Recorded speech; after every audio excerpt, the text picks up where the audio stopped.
ఓం నమో శ్రీ లక్ష్మీ వెంకటేశ్వరాయ శ్రీ మహాగణాధిపతే నమః. దేవం వందే జలధి శరదిం దేవత సార్వభౌమం వ్యాసప్రస్థ భువన విదిత యస్య వాహాది భూషాపేటి భువనమతలం పుష్కరం పుష్పవాటి సటీపాల శతమకముఖ చందన దుర్నోభూ. ఆ పరమేశ్వరుడు ఎప్పుడు వస్తాడు బయటికి అని ఆ కైలాస గుహల్లో ఉంటాడు కదండి. ఆయన పర్వత గుహల్లో ఉంటారు స్వామి. ఆ కైలాసం ఆయన దర్శన భాగ్యం కోసం ఋషులు, మునులు, గంధర్వులు అందరూ కూడా వెయిటింగ్ చేస్తూ ఉంటారు. ఆయన బయటకు వచ్చిందా, ఎప్పుడొస్తాడా అని. వచ్చిన వెంటనే ఆనందం. ఎంతో సమయం నుంచి ఆయన దర్శన భాగ్యానికి నిరీక్షిస్తూ ఉంటారు. ఎవరు? ఋషులు, మునులు, గంధర్వులు, కిన్నరులు, కింపురుషులు. వీళ్ళంతా ఆయన దర్శనం జరిగిన తర్వాత ఆయన పలకీలో ఎక్కించుకుని అలా మోస్తూ ఉంటారట ఈ ఋషీశ్వరులు. అప్పుడు వారి యొక్క ఆనందం అవధులు లేకుండా ఉంటుంది అన్నారు. చేత అటువంటి పార్వతీ పరమేశ్వరుల్ని ఆరాధించడం ఈ కార్తీక మాసంలో చాలా గొప్పది. చేత ఈ నవంబర్ నెలలో స్వామివారిని ఆరాధించండి. సోమవారం అదేవిధంగా కార్తీక ధర్మాల్ని ఆచరిస్తూ మీరు ఉన్నతమైనటువంటి దిశగా ప్రయాణం చేయడానికి అవకాశం ఉంటుంది. మీ రాశుల గురించి తెలుసుకుని కార్తీక ధర్మాలను ఆచరిస్తూ ఉంటే దోష పరిహారం ద్వారా మంచి ఫలితాలు మనం పొందగలుగుతాం. కార్తీక మాసంలో దానము, శ్రాద్ధము, అర్చన, శాలిగ్రామ దానాదులు అనంతమైన ఫలితంగా ఇవ్వడం జరుగుతుంది. ఇప్పుడు మీ రాశి గురించి తెలుసుకుని తప్పనిసరిగా సులభమైన పరిహారాలను ఆచరించడం ద్వారా సత్ఫలితాలు మనం పొందగలం. కర్కాటక రాశి. ఈ కర్కాటక రాశి వారికి గ్రహముల యొక్క బలం చూస్తే మిశ్రమంగా కనబడిన కుటుంబ ఆర్థిక సంతానపరమైన వ్యవహారాల్లో జాగ్రత్తలు తీసుకోండి. ప్రతి పని యందు తొందర పనికి రాదు. ఆర్థిక వ్యవహారాలు కూడా ఎక్కువ వ్యయం జరిగే అవకాశాలు ఉన్నాయి. సంతానపరమైనటువంటి వాళ్ళు మిమ్మల్ని ఆదరిస్తారు. సంతానపరంగా మీకు ఏ విధమైన ఇబ్బందులు లేవు. ఆర్థిక పరంగా మాత్రం ఆదాయానికి మించినటువంటి వ్యయం జరగడం ద్వారా మీ యొక్క ఆదాయం మీ చెప్పు చేతల్లో ఉండేటువంటి పరిస్థితి లేదు. అంతేకాకుండా మంచి వార్తలు, శుభవార్తలు అందుతాయి.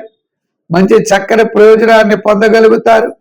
సోదర వర్గ సంబంధమైన అనుకూలత, స్థిరాస్తి డెవలప్మెంట్స్ ఖచ్చితంగా నవంబర్ 15 నుంచి నవంబర్ నెలాఖరు లోపల కనబడుతున్నాయి. కోర్టు వ్యవహారాదులు మీకు అనుకూలంగా తీర్పునిస్తాయి. చిన్న చిన్న సమస్యలు తగ్గుముఖం పడతాయి. వృత్తుల వారికి అవకాశాలు మిశ్రమైనటువంటి ఫలితాలు ఉంటాయి. అవకాశం ఉంటుంది. ఆర్థికంగా అంతంత మాత్రంగా ఉండే అవకాశాలు ఉన్నాయి. ఇంకా చేతి వృత్తి పరివారు, కార్మికులకి, కళారంగం వారికి అవకాశాలు మీకు నవంబర్ 15 వరకు ఉంటాయి. ఇంకా వ్యాపారాత్మకమైన డెవలప్మెంట్స్లో కాంట్రాక్ట్స్కి, చిన్న చిన్న వృత్తులు చేసుకునే వారికి, ఫైనాన్స్, జనరల్, కిరాణా, మెడికల్, ఫ్యాన్సీ వారికి, సినీ రంగం వారికి, ఇలా అంటే రియల్ ఎస్టేట్ వారికి, షేర్స్ వారికి నవంబర్ 15 నుంచి నవంబర్ నెలాఖరు లోపల అనుకూలంగా ఉన్నది. దీర్ఘకాలిక ప్రయోజనాన్ని ఇచ్చేటువంటి పనులు కొన్ని ఉంటాయి. వారికి ఏదైనా మీకు గ్రహాల యొక్క బలం మిశ్రమైనటువంటి ఫలితాలు ఉన్నాయి. కాబట్టి ఆధ్యాత్మికమైన చింతన ద్వారా కార్తీక మాసంలో శివక్షేత్రాల్ని దర్శించండి, శివాభిషేకం చేయించండి. నంబర్ మీరు ఎక్కువగా 2, 4, 7 వాడండి. తెల్లని వస్త్రాలు దానం చేయండి, తెల్లని బియ్యం దానం చేయండి, అన్నదానం చేయండి. ఆకలిగా ఉన్న వారికి అన్నం కానీ గోధుమ రొట్టెలు కానీ పెడుతూ ఉండండి. తద్వారా విజయం మీకు తప్పనిసరిగా లభిస్తుంది. తులారాశి, ఈ తులారాశి వారికి మరి రవి భగవానుడు జన్మంలోనూ తదుపరి ద్వితీయంలో ఉంటాడు. ఉన్నప్పటికీ ఈ రాశి వారికి శని చాలా యోగాన్ని ఇస్తాడు. శని 6వ స్థానంలో ఉన్నాడు. మరి గురుడు భాగ్యం నుండి దశమానికి, దశమ నుండి భాగ్యానికి ఇలా మారినప్పటికీ కుటుంబ ఆర్థిక సంతానపరమైన వ్యవహారాల్లో మంచి ఫలితాలు ఉంటాయి. దూరం నుండి శుభవార్తలు అందుతాయి. శ్రమ ఎక్కువగా ఉంటుంది. ఆర్థిక సర్దుబాట్లు నవంబర్ 15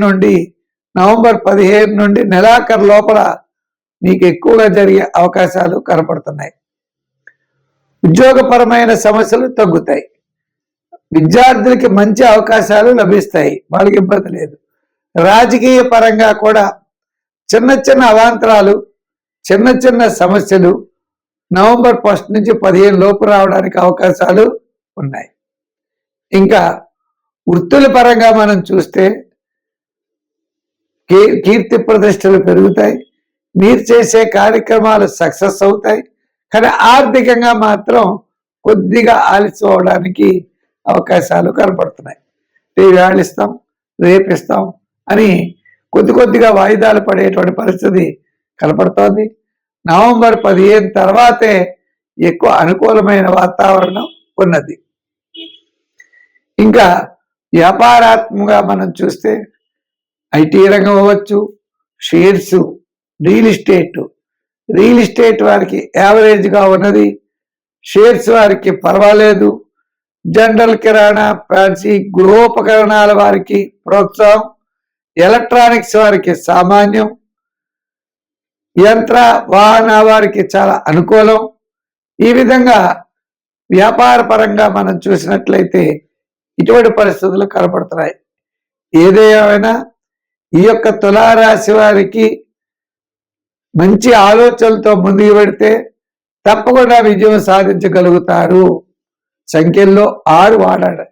రంగుల్లో తెలుపు, గ్రీన్, ఎల్లో వాడచ్చు. అలాగనే ఆరాధనలో అమ్మవారిని ఆరాధించడం, శివపార్వతుల్ని పూజించండి. సత్ఫలితాలు మీరు పొందగలుగుతారు.